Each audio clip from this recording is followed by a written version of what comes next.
Hi, I'm Nate Savage, and in this lesson, I'm going to teach you 5 guitar strumming patterns that you must know if you're a guitarist. Now, if you're a newer guitar player who's learned most of your open chords and feels like your strumming hand has been kind of left behind, this lesson is going to be perfect for you.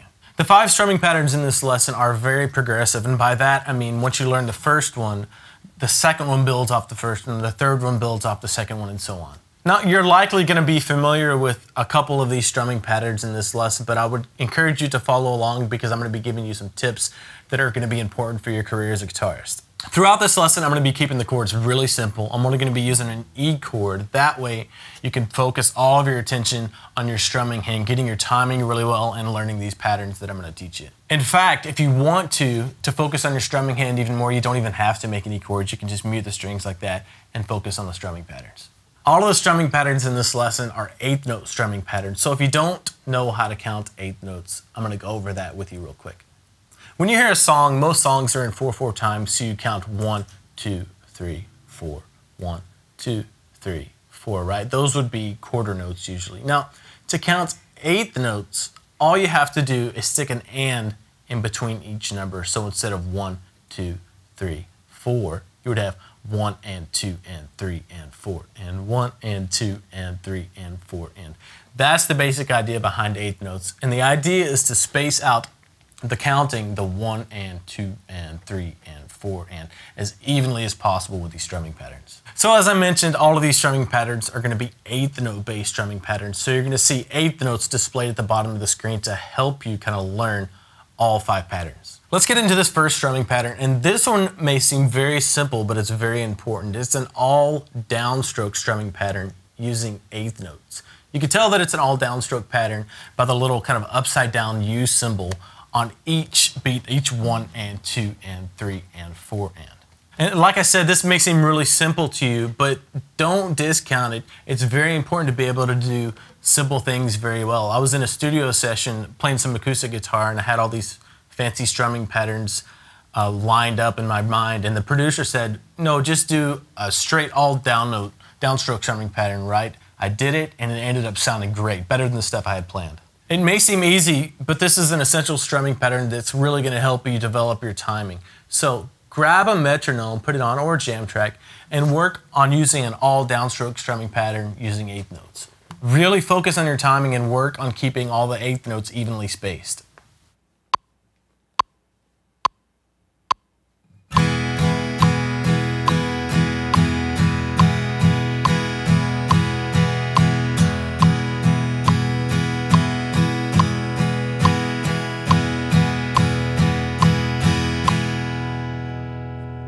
Another thing that you can work on with the strumming pattern is dynamic control. With such a simple strumming pattern, it's easy to work on getting really soft, getting a little bit louder, and getting really loud. Because as guitar players, when we get quiet, we tend to drag a little bit. And when we get louder, we tend to rush a bit. So this is a great strumming pattern to work on that too. Remember, don't just lock your wrists and strum from your elbow either. Relax, get some wrist motion in there. Almost pretend like something stuck to your finger and just trying to flick it off. Here's how you can work with this strumming pattern to help you develop your dynamics.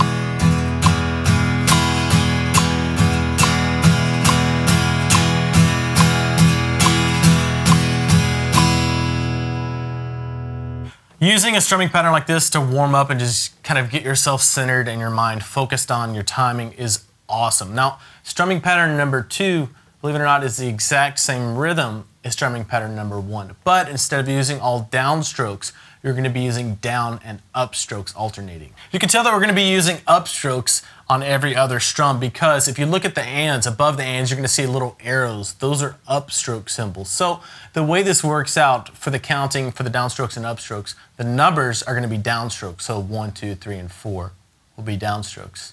And the ands will all be upstrokes. This is an incredibly useful strumming pattern, and it's also the basis for all of the other strumming patterns we're going to learn in this lesson. Now let me just tell you, a lot of newer guitar players think that they have to hit all of the strings when they do an upstroke strum. And that's not really the case. When I do a downstroke, I generally hit all 6 strings if it's a 6-string note chord. But with my upstroke, I generally only hit like the top 3 or 4 strings. That makes it a lot easier to get that upstroke through the strings when you're doing a lot of strumming. So try this pattern, relax, don't lock your wrists, and concentrate on keeping the strumming as even as possible.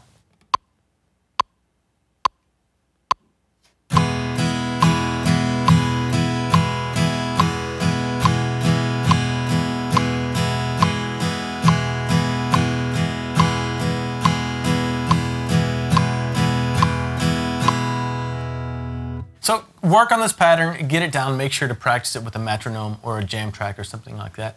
And once you have it down and it's sounding good with a metronome, you could start to put accents anywhere you want to. In this case, I'm just going to show you an example of what happens when I accent the downstrokes on 2 and 4.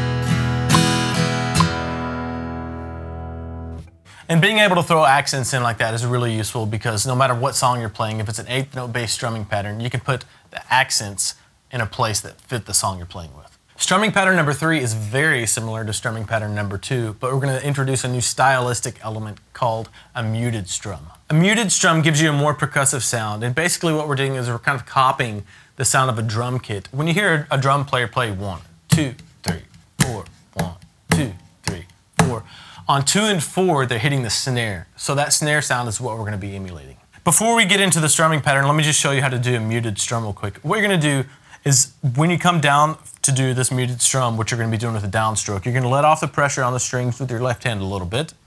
And as you go through the strings, or right before, you're going to come down and kind of hit the guitar and mute the strings as your pick passes through the strings.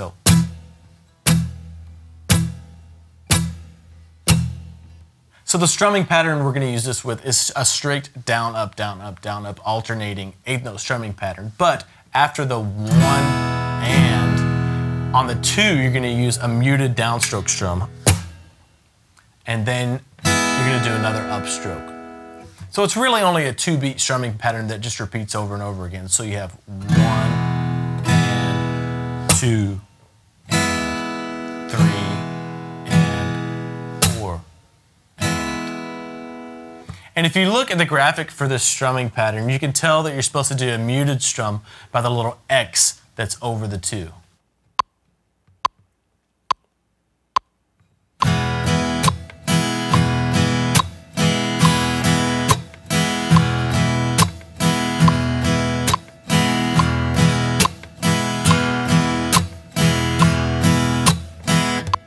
So slow this one way down if you have to. Don't be afraid to really dig into the guitar with that muted strum. This strumming pattern always reminds me of CCR, and I love that. It's just a really cool sound. And once you get the muted strums down, you can stick them in anywhere in any strumming pattern. Okay, in strumming pattern number 4, we're going to start to rest on some of the counts. Up until now, we've been digging into the strings on all of the 8th notes. Now we're going to start leaving some of them out. You may not realize it up to this point, but you've been making use of a very important technique called the constant strumming technique. Look back at strumming pattern 2. You had strict alternating down, up, 8th notes. So you had a constant strumming pattern down, up, down, up, down, up. We're going to continue that up and down motion for this strumming, but now we're going to leave some of the 8th notes out. Stay with me because this is all going to make a lot more sense once you learn this strumming pattern. If you look at the and of 1, you can see it's grayed out. There's nothing there. Normally, if you're playing a straight 8th note strumming pattern, you would play 1 and. It would be played with an upstroke. But this time, there's nothing there. There's no strum there. So we're going to go down, and we're still going to come back up, but we're not going to dig into the strings this time. On beat 2, we're going to play down, up. So the whole strumming pattern, very simple. 1 and 2.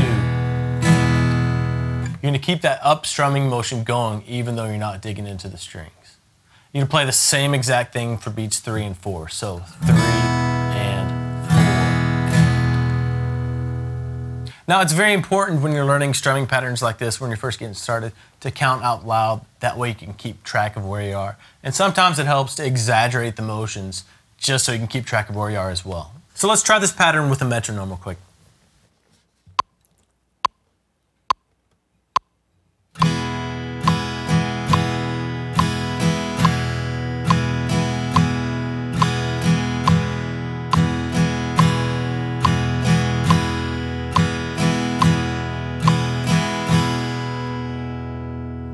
So work on this, relax, stay loose, and make sure you have a constant motion with your strumming hand when you're working on stuff like this. Also, remember that your upstrokes don't have to go through all 6 strings. You can hit just the top 4 strings or so. Strumming pattern number 5 is a little bit more complex than the other strumming patterns, and it uses that same constant strumming technique that we were talking about. When I hear this pattern, I always think of a ballad, so I'm calling this the ballad strumming pattern. Take a look at this pattern displayed below. Notice that the strum on beat 3 is grayed out, and that's going to give you a different feel because this time we're leaving out a downstroke. So you have 1 and 2 and 3 and 4. So basically we're just leaving out the downstroke on beat 3. We're not digging into the strings, but we're still making that downward motion.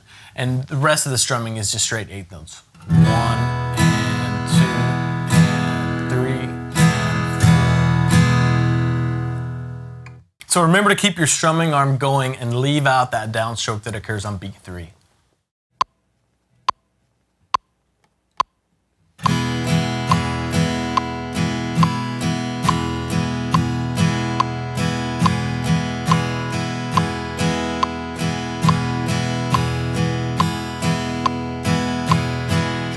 As a newer guitar player, you're probably going to have to find the happy medium between holding onto the pick tight enough to where it doesn't fly out of your hands, right? But you have to hold onto it loosely enough so where you won't tense up so you can keep a nice relaxed feel going. So now you have 5 basic strumming patterns under your belt, and it may take you a while to get these down and get them perfect, but the cool part about it is once you can play these and you understand what's going on with the constant strumming technique and everything, you're going to be a lot closer to being able to pick out the strumming patterns in your favorite songs and make up your own cool strumming patterns. And if you want to dress these strumming patterns up, you can just put accents in there, you can do muted strums, and you can even try leaving out other notes with the constant strumming technique. Always play along with the metronome, or better yet, play along with the jam track. It's always best to apply what you're working on to a real musical setting. Thanks for watching this video. I just launched a brand new guitar lesson series that you can get right now for free. Just go to guitarsystem.com/free-series. I'll see you there.